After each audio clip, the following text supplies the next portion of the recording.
Hello दोस्तों, मैं हूं आपका दोस्त गोपाल। और आज आप सभी लोगों का स्वागत है आज की नई वीडियो में। क्योंकि आज मैं उन कस्टमर्स के लिए वीडियो लेके आया हूं जो बहुत समय से गाड़ी सर्च कर रहे हैं। 2-4 महीने हो गए हैं, बट वो लोग अभी तक डिसाइड नहीं कर पाए हैं यार कि मुझे कौन सी गाड़ी लेनी चाहिए और कौन कौन सी गाड़ियां देखनी चाहिए। तो यार उन लोगों के लिए कुछ जो टिप्स हैं उन लोगों के लिए मैं देना चाहूँगा। आप लोग अगर नई गाड़ी प्लान कर रहे हैं तो ये वीडियो पूरा देखिए। आप लोगों को ज़रूर मदद मिलेगी आपकी गाड़ी की डिसीजन लेने में।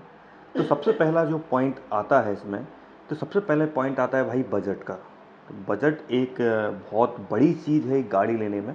क्योंकि अगर आप कोई गाड़ी परचेज़ करना चाह रहे हैं और आपका बजट बहुत ज़्यादा है फिर तो कोई दिक्कत नहीं है। बट अगर आप मान के चलिए एक नॉमिनल कार ले रहे हैं अपनी फैमिली के लिए, तो आप लोग कैलकुलेशन लगाइए कि भाई मेरी इतनी सैलरी आती है, अगर कोई और ईएमआई जा रही है तो उसके बाद कितना पैसा बच रहा है वो चीज़ आपका जानना ज़रूरी है। मान के चलिए आप देखेंगे कि सारे लोग यार मैं 5 लाख यहाँ से ले लूँगा, 2 लाख यहाँ से ले लूँगा, इतने का लोन ले लूँगा, तो 15 लाख का बजट हो रहा है आपका। तो आप 15 लाख का बजट है तो आप ये चीज़ नोटिस करो कि कम से कम 15 का बजट है तो आप 12 से 13 लाख रुपए की जो गाड़ी है वो आप लोगों के लिए बेस्ट रहेगी। अब जो 2.5-3 लाख रुपए आपका बचा हुआ है वो इनकेस इमरजेंसी के लिए है। अब देखो लाइफ है, कुछ भी क्राइसिस वगैरह हो सकते हैं, तो उस समय ये पैसा आप लोगों के लिए बेस्ट रहेगा। एंड दूसरा जो पॉइंट इसका मेजर है वो है ज़रूरत।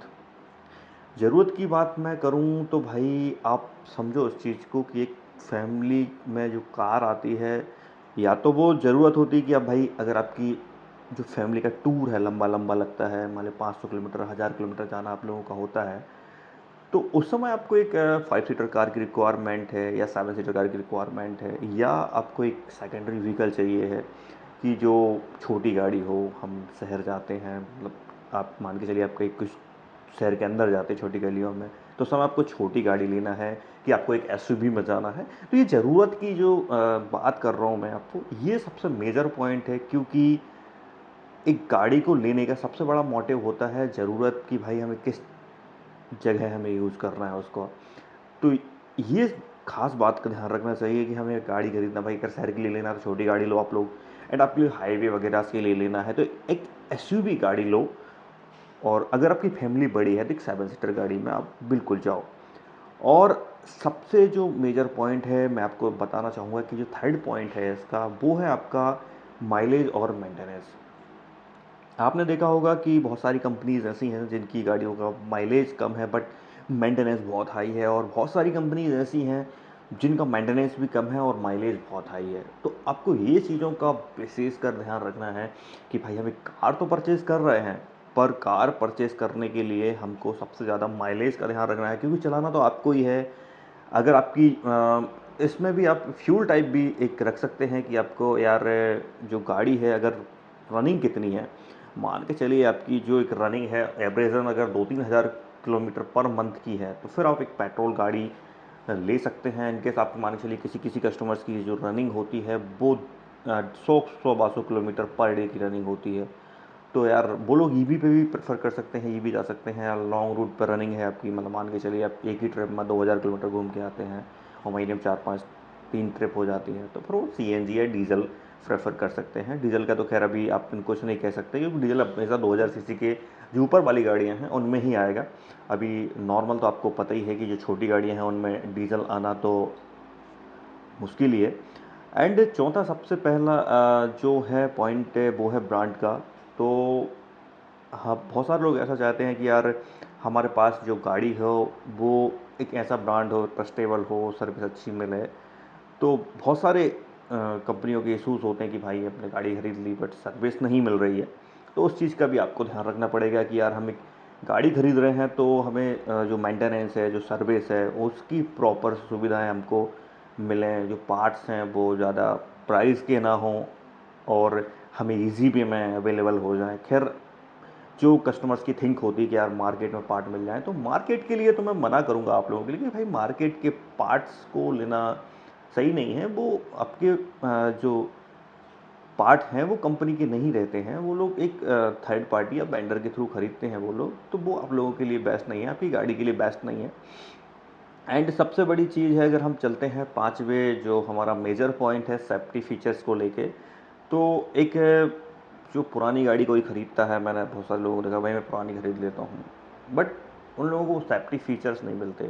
पहले का समय था जब किसी भी गाड़ी में एयरबैग वगैरह नहीं आते थे, बट आज का समय अगर हम देखें तो गाड़ी में आपको हर एक वेरिएंट में 6 एयरबैग से कम की गाड़ियाँ नहीं लेनी चाहिए, क्योंकि अगर आपने 2 एयरबैग की गाड़ी ली है तो 2 एयरबैग वाली गाड़ी आप देखेंगे फ्रंट में ही 2 एयरबैग होते हैं, पीछे वालों का क्या है यार, पीछे वाले भी तो बैठे हैं आपके साथ, आपकी फैमिली बैठी हुई, मेजर जो आपके घर में जो वैल्यूबल लोग हैं वो तो पीछे ही बैठते हैं, तो पीछे वालों की सेफ्टी के लिए भी आपको एयरबैग की रिक्वायरमेंट रहती है। क्रैश टेस्ट में सेफ्टी रेटिंग आप देख के गाड़ी लें कि भाई आपकी जो गाड़ी है 5 स्टार रेटेड है, 4 स्टार रेटेड है, तो वो लेना है, 0 स्टार रेटेड बड़ी गाड़ियाँ नहीं लेना है।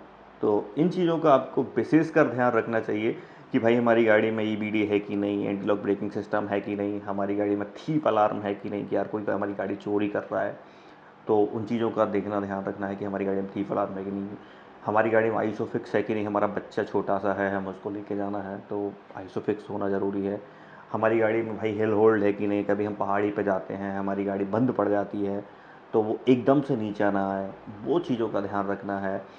और बहुत सारे कस्टमर जो ऑफ रोडिंग वगैरह करते हैं तो उनको भी सब ज़्यादातर सेफ्टी फीचर्स का ध्यान रखना चाहिए कि भाई ट्रैक्शन कंट्रोल होना चाहिए, आपकी गाड़ी में डिसेंट कंट्रोल होना चाहिए, कहीं भी पहाड़ियों पे चले जाते हैं उतारते समय दिक्कत होती है, तो इन चीज़ों का आपको विशेषकर ध्यान रखना है। एंड अगर हम जो छठवां पॉइंट है इसकी मेजर बात करें तो छठवां पॉइंट आप लोगों का है फीचर्स एंड कंफर्ट। तो भाई सबसे ज़्यादा ज़रूरी है फीचर्स। मैंने बहुत सारे कस्टमर्स को देखा है भाई कि उनको फीचर्स तो अच्छे मिल जाते हैं बट कंफर्ट नहीं मिलता है, तो कंफर्ट सबसे ज़्यादा ज़रूरी है। एक आप कार खरीद रहे हैं, हम 10-15 लाख रुपए इन्वेस्ट कर रहे हैं, हो सकता है कुछ लोग ज़्यादा भी कर रहे हैं, कुछ लोग कम भी कर रहे हों, बट जो सेटिंग कंफर्ट होता है वो बेस्ट होना चाहिए। सस्पेंसन काफ़ी आपकी स्मूथ होने चाहिए, और सस्पेंसन स्मूथ होने के साथ साथ क्योंकि उसमें आपको राइड क्वालिटी अच्छी मिलनी चाहिए। राइड क्वालिटी जब मिलती है अच्छी, जब आप किसी भी सरफेस पे आप गाड़ी ड्राइव करें तो एक सस्पेंसन जो मेजर वर्क करता है तो उसमें आपको कंफर्ट रहे, एकदम से झटके ना लगें आप लोगों को, एंड जो सेटिंग हो वो काफ़ी स्मूथ हो, ऐसी खड़ी सेटिंग ना हो, रिक्लाइन हो, जिससे कि आप कंफर्टेबली कहीं पे भी ड्राइव कर सकें।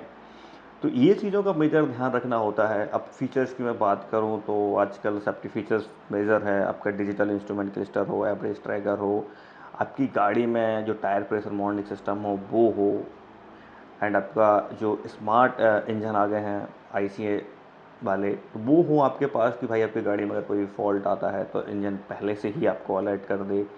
आपके जो डिजिटल मीटर है, टीएफटी मीटर है, उस पर आपको शो हो कि भाई यार ये चीज़ें आपकी गाड़ी में दिक्कत कर रही हैं, तो वो आपको इसकी रिक्वायरमेंट पड़ने वाली है।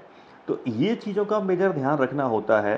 अब देखें कि अब यार कोई गाड़ी है आपने परचेज़ की हुई है, तो ऐसा है तो स्मार्ट टू क्लाइमेट एसी वगैरह हो, बीच में आर्मरेस्ट हो कि हाथ रखते हैं हम, लंबी दूरी तक हमें तय करना है तो आर्मरेस्ट वगैरह हो, पीछे एसी वेंट्स हो, ये फीचर्स का आपको खासकर ध्यान रखना है क्योंकि हम फैमिली को लेकर जाते हैं तो ये बहुत मेजर चीज़ें हो जाती हैं। खैर थोड़ी सी वीडियो हमारी लंबी हो सकती है, अगर आप लोगों को पसंद आ रही है तो प्लीज़ चैनल सब्सक्राइब करना एंड वीडियो को लाइक करना, क्योंकि आपका लाइक और आपका कमेंट ही हमारा मोटिवेशन बनाता है जिससे कि हम अच्छी अच्छी वीडियो आप लोगों के लिए लेके आ सकें। एंड हम बात करते हैं जो सातवां पॉइंट है टेस्ट ड्राइव का। टेस्ट ड्राइव एक मेजर है कि भाई टेस्ट ड्राइव आप लोगों को लेना चाहिए, क्योंकि आप देखो यार 10 लाख रुपए खर्च कर रहे हो। मैं तो बहुत सारे लोगों की थिंक होती है कि हमारे चाचा जी ने गाड़ी ली थी, हमने उनकी स्विफ्ट चलाई हुई है, हमने उनकी बलेनो चलाई हुई है, बढ़िया चलती है, लेकिन पहले आप लोगों ने जो गाड़ियाँ ली थी तो उस समय के इंजन में और आज के इंजन में बहुत ज़्यादा फ़र्क आप लोगों के लिए देखने को मिलेगा। तो आज के समय की जो गाड़ियां हैं कुछ वजन में कम हो गई हैं, कुछ इंजन हैं वो 3 सिलेंडर्स हो गए हैं, तो उन चीज़ों को आपको ध्यान रखने की आवश्यकता है कि भाई आप गाड़ी नई ले रहे हैं तो आप टेस्ट ड्राइव लें, उसका सस्पेंसन चेक करें, ऑफ रोडिंग कैपेबिलिटीज़ चेक करें कि भाई छोटे बड़े गड्ढे हैं, पुराना रास्ता है, कभी गाँव जाना होता है या किसी बड़ी ट्रिप पर जाते हैं तो हर जगह सेम रोड तो मिलेगा नहीं, आपको हाईवे पे चलना नहीं रहता है, तो इन चीज़ों का खासकर बेसिस कर ध्यान रखने की ज़रूरत होती है। एंड हम मेजर पॉइंट बात करते हैं, हम आठवां जो पॉइंट है वो है on road price and offers. आप जब गाड़ी परचेज़ करने जाते हैं तो भाई सबसे पहले आपको ध्यान रखना होता है कि जो गाड़ी में क्या ऑफर्स चल रहे हैं। आपको जो ऑन रोड प्राइस है वो हर डीलरशिप पे अलग अलग होता है। बहुत सारे डीलर्स का कहना होता है कि आरटीओ में हम एक्स्ट्रा चार्जेस लेंगे, हम अदर चार्जेस लगाएंगे आपको, हम एसेसरीज़ का आपका फ़िक्स है कि हम भाई 50,000 रुपये की एसेसरीज़ आपको लेना ही पड़ेगा। ये बहुत सारे थिंक ऐसी होती है कि भाई जो बेटिंग वाले मॉडल हैं, खासकर हमने मारुति महिंद्रा में देखा हुआ है कि वो लोग बोलते हैं भाई 50,000 की एसेसरीज़ आपको लेनी ही पड़ेगी। बट ऐसा नहीं है यार, किसी कस्टमर्स के ऊपर ऐसा मतलब प्रेशर करके एसेसरीज़ बेचना, ये तो गलत बात है। अगर उसको रिक्वायरमेंट नहीं है फिर भी आप लोग बेचना चाह रहे हैं तो ये तो गलत बात है। हमें किसी भी कंपनी के बारे में, खैर उनकी पॉलिसीज़ होती हैं, बहुत सारे डीलरशिप ही खुद ऐसा बोलती है कि आपको एसेसरीज बेचना है क्योंकि उनका टारगेट होता है। तो ये चीज़ मेजर हैं, तो उन चीज़ों का आपको ध्यान रखना है कि अननेसेसरीज किसी भी एसेसरीज़ को आपको परचेस नहीं करना है जिनकी आपको रिक्वायरमेंट ही नहीं है। अब बहुत सारे लोगों को बहुत सारी क्रोम लगा लेते हैं, गाड़ी भी मतलब हम कह सकते हैं बहुत अजीब गरीब सी लगती है। और गाड़ी अजीब गरीब लगने के साथ साथ आपको एसेसरीज फ्री में चिपका देते हैं लोग, यार भाई सर ये ले लो, आप क्लैडिंग ले लो, ये ले लो, वो ले लो। इन चीज़ों से थोड़ा बचना है आपको। मेजर मेजर आपका जो मोटा मोटा गाड़ी में होता है तो वो होता है एक्स-शोरूम होता है, आरटीओ होता है, इंश्योरेंस होता है। अगर आपकी गाड़ी के 10 लाख के ऊपर है तो 1% आपका टीसीएस लगेगा और कुछ भी नहीं होता। सिर्फ ऑन रोड गाड़ी में 3 चीज़ें मेजर होती हैं, एक आपका आरटीओ हो गया, गाड़ी की कीमत एक्स-शोरूम हो गया और इंश्योरेंस हो गया। और हाँ, अब बात करते हैं हम जो नौवां मेजर पॉइंट है वो है इंश्योरेंस और वारंटी। सबसे पहले ये भी चीज़ देखना भाई, कम से कम मिनिमम 1 लाख किलोमीटर तक की वारंटी आपको लेनी चाहिए गाड़ी में। बहुत सारी कंपनियां तो देती हैं कि चलो यार मतलब बहुत सारे लोग देते हैं कि 3 साल 1 लाख किलोमीटर तक, 2 साल 1 लाख किलोमीटर तक, कुछ लोग 5 साल अनलिमिटेड किलोमीटर तक देते हैं।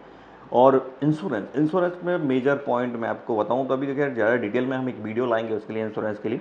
पर अभी तो मैं आपको बताना चाहूँगा कि इंश्योरेंस में आपको जो मेजर चीज़ें देखना है तो वो हैं आपको कि भाई आपकी गाड़ी का जो इंजन कवर होना चाहिए, आपकी गाड़ी में पर्सनल ब्लॉगिंग होना चाहिए। अनकेस मान लीजिए आपकी गाड़ी में चोरी हो गई है तो जो सामान अंदर का वो भी कवर हो। आपकी गाड़ी में टायर कवर होना चाहिए कि एक्सीडेंट के समय कभी टायर फट गया तो वो मिल जाए आपको। जीरो डेप्थ होना चाहिए, कैशलेस होना चाहिए और आपकी गाड़ी में आरटीआर रिटर्न टू इनवॉइस होना चाहिए। वो मेजर है क्योंकि गाड़ी चोरी हो गई, आग लग गई, कुछ भी हो गया तो उस समय वारंटी भी आपको चेक करना कि भाई आपको किस पार्ट की कितनी वारंटी दी जा रही है। एंड आपको आरएसए की सुविधा है कि नहीं गाड़ी में, क्योंकि आरएसए की सुविधा भी ज़रूरी है यार। हर समय अपन गाड़ी चलाते हैं, कभी रोड पर कुछ हो गया तो कम से कम आपको क्रेन लेने आ जाए। तो ये मेजर पॉइंट होता है। एंड लास्ट और 10वां पॉइंट है फाइनेंस और लोन ऑप्शंस का। तो देखो फाइनेंशियल बहुत सारे होते हैं कि कुछ किसान भाई हैं उनके पास ज़मीन के ऊपर लोन होगा, और कुछ लोग सैलरीड हैं, कुछ लोग बिजनेस प्रोफाइल के हैं, कुछ सेल्फ एम्प्लॉयड हैं। तो सबकी प्रोफाइल अलग अलग है और सबके लिए आरओआई अच्छा अलग अलग रहेगा।